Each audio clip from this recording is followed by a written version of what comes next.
Ako si Jessa, isang working student. Estudyante sa umaga at cashier naman sa gabi. Nag-apply ako bilang isang cashier sa isang 24/7 convenience store. Kailangan ko lang kasing gawin yun dahil hindi sumasapat ang binibigay na allowance sa akin ng aking mga magulang. Gusto ko silang matulungan para kahit papano ay mabawasan naman ang gastos sa aking pag-aaral. Ang convenience store na yon ay meron ding gasolinahan. Medyo malapit lang ito sa bahay namin, kaya wala akong problema sa pamasahe pa uwi at papasok sa trabaho. Panggabi ang napili kong shift dahil may pasok ako sa eskwelahan tuwing umaga. Hindi din naman pagod dahil wala nang masyadong customer tuwing madaling araw. At pag ganon, may oras pa akong gumawa ng assignment at mag-review kung merong exam kinabukasan. Dumating ang isang gabi. Tahimik lang at wala ng customer noon. Naisipan ko lang pumikit. Inantok ako bigla dahil sa katahimikan. Mga ilang minuto lang ay naalimpungatan ako dahil narinig kong bumukas ang pinto. At ramdam ko naman na may pumasok dahil humangin noon at naisip kong may customer na. Kahit hindi ko naman ito nakita talaga. Tumayo lang ako noon at matyagang hinintay ang customer na magbayad. Inabot na ng 15 minutos ay wala pa ding customer na lumalapit sa akin. Kaya naman lumabas ako ng counter at inilinga-linga ang aking mga mata. Pero walang tao. Dumating noon ang gasoline boy na si Butchok at tinanong nito kung anong problema ko. Tila daw meron akong hinahanap. Tinanong ko siya kung may napansin ba siyang pumasok na customer. Ngunit sabi nito ay kanina pa daw siya nasa labas at wala naman daw siyang nakita na pumasok. Nagbiro pa ito baka napasarap ang tulog ko at nananaginip na ako na may customer. Pumasok siya at kumuha ng kape. Magkakape daw siya at nakakaramdam na din siya ng antok. Bago siya lumabas ay sinabi niya sa akin na huwag akong mag-alala dahil magbabantay din daw siya at tatanawin lang ako habang nandun siya sa pwesto niya. Makalipas ang ilang minuto, saglit lang na napatungo ako sa may counter. Napansin ko na naman na parang merong pumasok. Tumunog kasi yung pinto. Tiningnan ko na din ulit ang bawat aisle, pero ganun pa din. Wala na namang tao. Kinilabutan na ako noon. Sinilip ko pa si Butchok sa labas pero meron naman siyang customer ng mga oras na yon. Bumalik na lang ako sa loob ng counter. Binaliwala ko na lang at baka dala lang ito ng antok. May isang oras na din ang nakalipas noon at wala na akong naramdaman na pumasok. Naglalaro lang ako sa cellphone ko noon at talagang nalibang ako.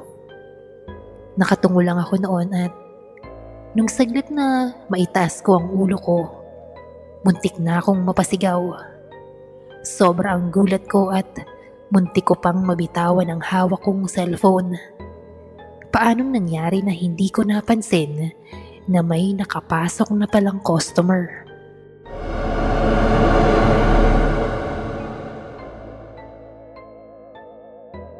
Merong isang babaeng nakatayo sa harap ko.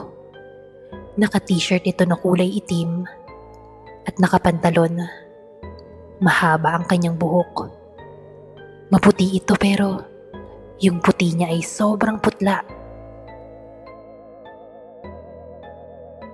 Napatayo ako noon habang hawak ang dibdib ko. Tinanong ko pa siya kung ano ang kailangan niya dahil wala naman siyang hawak na pagkain or anuman. Kaya naisip ko baka hindi naman siya bibili. Nakatitig lang ito sa akin at hindi nagsasalita. Inulit ko na lang ang tanong ko at doon ay nagsalita ito.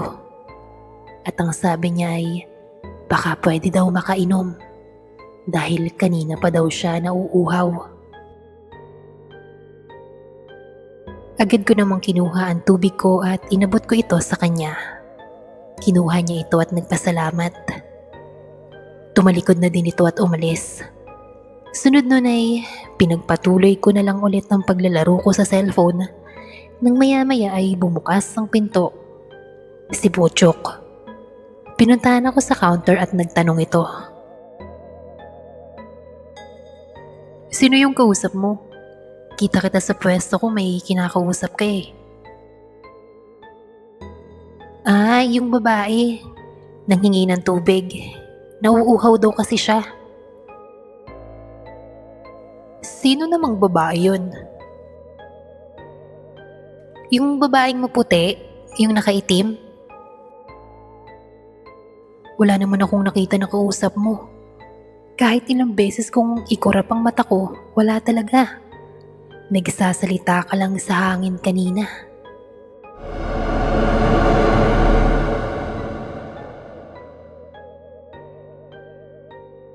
Nahampas ko pa si Butchok dahil sa inis ko sa kanya. Kilala ko naman si Butchok at alam kong hindi naman siya sinungaling na tao. At kita ko na seryoso siya habang sinasabi yun. Sinabi pa nito na baka daw multo ang babaeng nagpakita sa akin. Dahil sa natakot din ako noon, baka bumalik ulit yung babaeng maputla, ay nakiusap ako kay Butchok na kung maaari ay samahan niya muna ako. Pumayag naman siya. At kada may customer siya ay dun lang siya lalabas. Pagkatapos ay babalik din. Dumating naman ang umaga at natapos ang shift ko. Dumating na din noon ang kapalitan kong si Arlene. Dumiretso siya sa may stockroom para magbihis. At pagkatapos ay nagsimula na kaming mag-usap. Kwento ko sa kanya ang nangyari noong madaling araw. Sa aking pagkikwento at sa paglalarawan sa babaeng aking nakita kagabi, kita ko ang pagkunot ng noo ni Arlene. Sandaling pumalik si Arlene sa stockroom na para bang may kukunin. At pagbalik niya ay inabot niya sa akin ang isang lumang larawan. Kuha yun ng mga dating empleyado sa convenience store na yon. Nanlaki ang mata ko. Nagulat ako at natakot. Dahil nasa larawan ng babaeng nakita ko noong gabi. Parehas din ang suot dito sa larawan.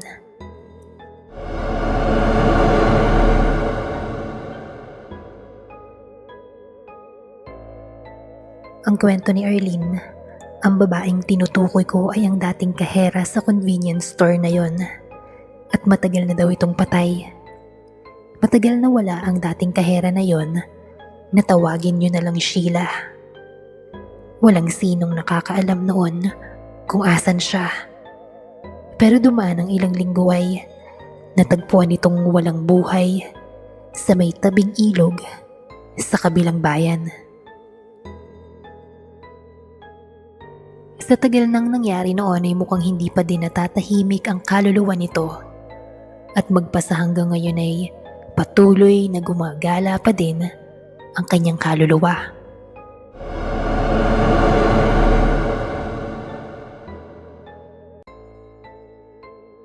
Hindi ako makapaniwala noon, pero ganun pa man ay hindi ko pinairal ang takot ko.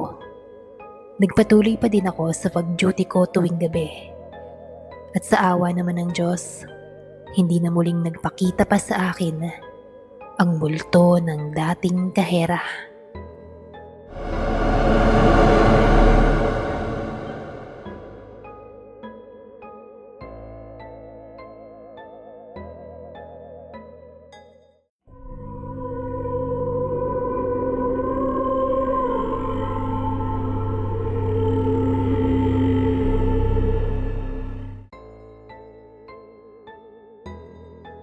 Mas gusto ko yung night shift.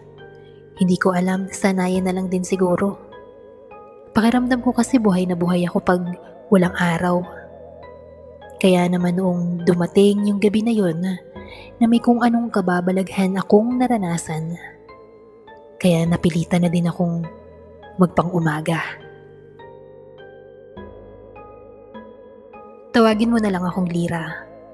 Isa po akong security guard. Bali dati akong guard sa isang mall. Na end of contract lang ako. Kaya naman eto, naging security guard naman ako sa isang ospital. Nasanay na din ako noon na may kasamang mag-duty lalo na sa gabi. Kaya naman hindi ako nakakaramdam ng kahit anong takot at kaba. Minsan nga nagpapasama pa ako pag may rounds ako noon sa mall. Kahit pasado 3:00 na. At ni minsan, walang nagpapakita sa amin. Kaya noong mga time na yon, hindi talaga ako naniniwala sa kababalaghan. Pero nabago yun lahat dahil sa paglipat ko sa ospital. Kahit pa mga kaklose mo ang mga katrabaho mo, pag trabaho mo yun. Hindi pwedeng ipasa sa iba. Pag abala sila ay hindi mo sila pwedeng gambalain. Isang gabi na na-assign ako sa isang parte ng ospital. Isa yon sa mga pasukan ng mga pasyente. Pero dahil sa gabi na, ay isinasara ito. Dahil meron talagang main entrance ang ospital. Ang mga departamento din doon ay sara na. Dahil pang umaga lang ito nagbubukas. 12:00 noon at nakaupo lang ako sa may pwesto ko. Hindi na ako agad komportable noong mga gabing yon. Niraradyo ko noon yung isa kong katrabaho na nasa main entrance para sana makipagpalit. Pero ayaw nitong pumayag. Gusto ko kasi doon dahil hindi nawawala ng labas-masok na tao. Tapos maliwanag pa. Pero dito sa pwesto ko, yung pwesto ko lang ang may ilaw. Madilim sa may loob. May harang lang kasi doon, pero kita ko naman ang loob. Hanggang sa nagsimula nang may magparamdam sa akin. Ilang beses may sumisit-sit sa akin noon. Hindi ko ito pinansin. Nagpatugtog na lang ako para kahit papano ay mawala ang takot ko. Nililibang ko ang aking sarili para mawala ang mga iniisip ko noon. Hanggang sa narinig ko ulit ang mahinang pagsitsit. Rinig ko pa din ito kahit meron akong gamit na maliit na speaker noon. Muli kong niradyo ang isa kong kasamahan, ngunit nasermonan pa ako. Nasa ospital daw kami at normal lang daw ang mga ganong bagay. At wag daw akong matakot.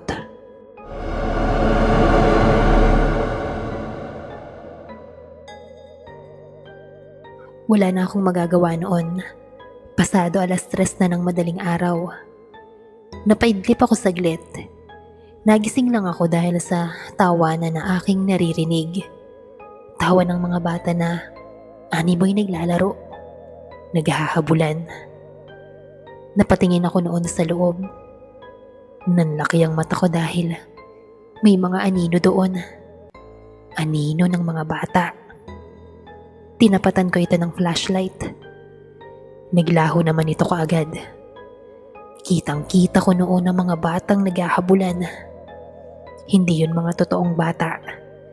Dahil pasado 3:00 na yun at malabong magkaroon ng mga bata doon ng ganoong oras.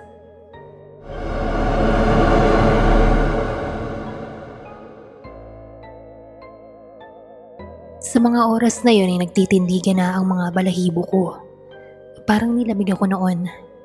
Iba ang lamig na nararamdaman ko. Nanunuot sa buong katawan.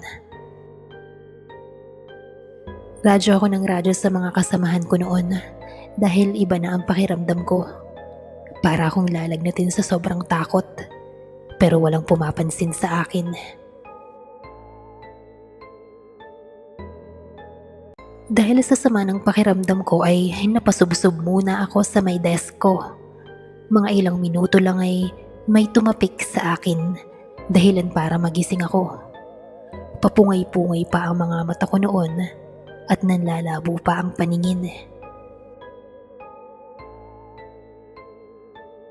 Isang matandang lalaki na parang pasyente ng ospital ang siyang bumungad sa akin. Naka-hospital gown pa ito. Maputla ang mukha nito. Agad ko siyang tinanong kung bakit andun siya. Hindi siya pwedeng dumaan doon dahil sara na ito. Sabi ko ay sa main entrance na lang siya pumasok. Hindi ito nagsalita at agad ay tumalikod sa akin. Humarap ito sa harang na bakal. Unti-unti itong lumakad. Gulat at takot ang naramdaman ko noon dahil tumagos ang matanda sa bakal na harang.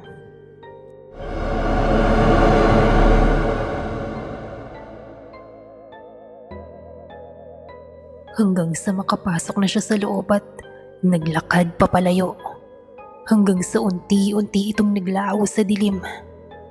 Hindi ako makagalaw noon. Nanigas ako sa takot at hindi ko alam ang mararamdaman ko.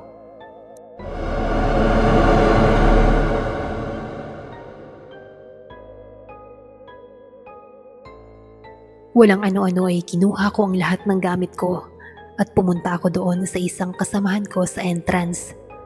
Sinabi ko na lang na kailangan ko mag-early out dahil sa sama ng pakiramdam ko. Nakita naman niya noon na sobrang putla ko na at inaapoy na din ako ng lagnat. Ilang araw din akong nilagnat noon pero nakapasok na din naman.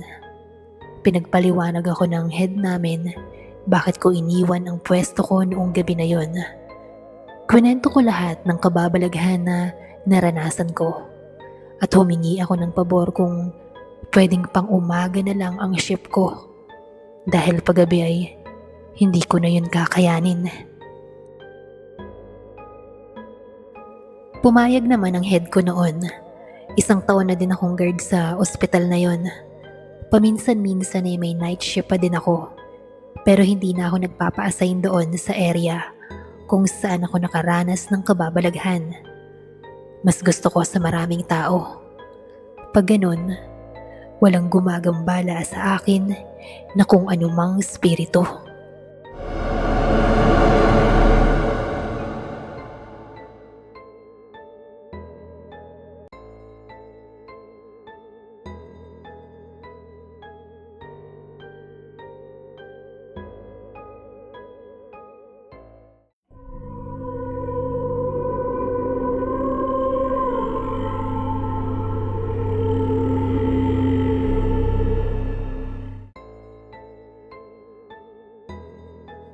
Madi na lang ang itawag mo sa akin, isang call center agent dito sa Maynila.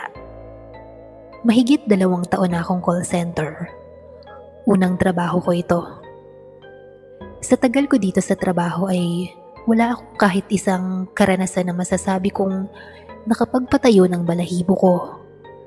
Kahit marami akong naririnig na kwento-kwento ng mga katrabaho ko, ay binabaliwala ko na lang. Halos lahat na ata sila ay merong kanya-kanyang karanasan na binabahagi. Yung iba ay pare-parehas. May bata daw, may anino, may mga multo, at kung ano-ano pa. Ako naman taga-pakinig lang noon at syempre hindi din ako naniniwala. Pero dumating yung time na hindi ako makapaniwala na pati ako ay makakaranas din pala ng kababalaghan. Merong isang gabing naka-duty ako. Normal na duty lang yun. Break ko noon at plano kong pumunta sa pantry para magkape at kumain saglit. Mag-isa lang ako noon.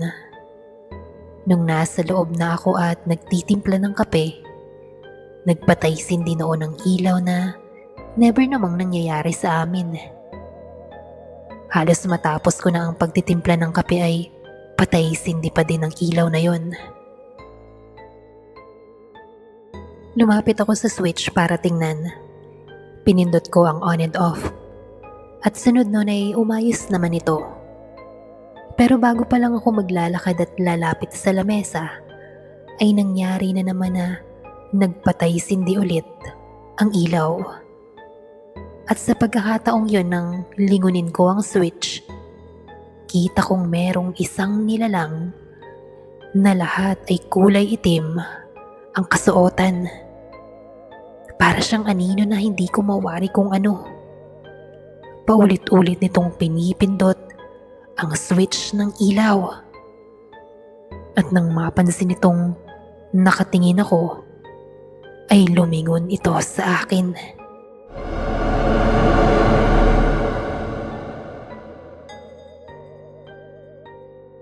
Niharap niya ang kanyang muka at mas lalo akong natakot dahil parang malabo yung mukha niya.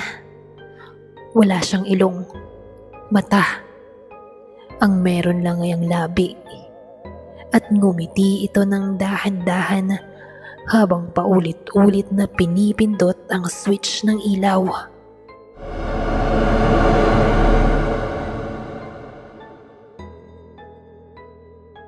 Sa mga oras na yon ay napasigaw na talaga ako ng malakas. Sobrang lakas. Napaupo ako sa ilalim ng lamesa habang tinatakpan ang muka ng aking mga palad. Patuloy pa din noon ang pagsara bukas ng ilaw. Maya-maya ay narinig ko na nagsisidatingan ng mga katrabaho ko at natataranta sila sa narinig nilang sigaw ko. Kinuha nila ako sa ilalim ng lamesa at napansin ko din na wala na yung itim na nilalang. Pinainom nila ako ng tubig at pinapakalma. Pawis na pawis at ang lakas ng kabog ng dibdib ko ng mga oras na yon.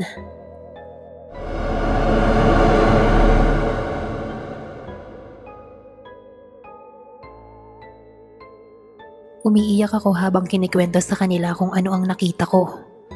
Merong iba na sinasabi na nakita na din nila yon.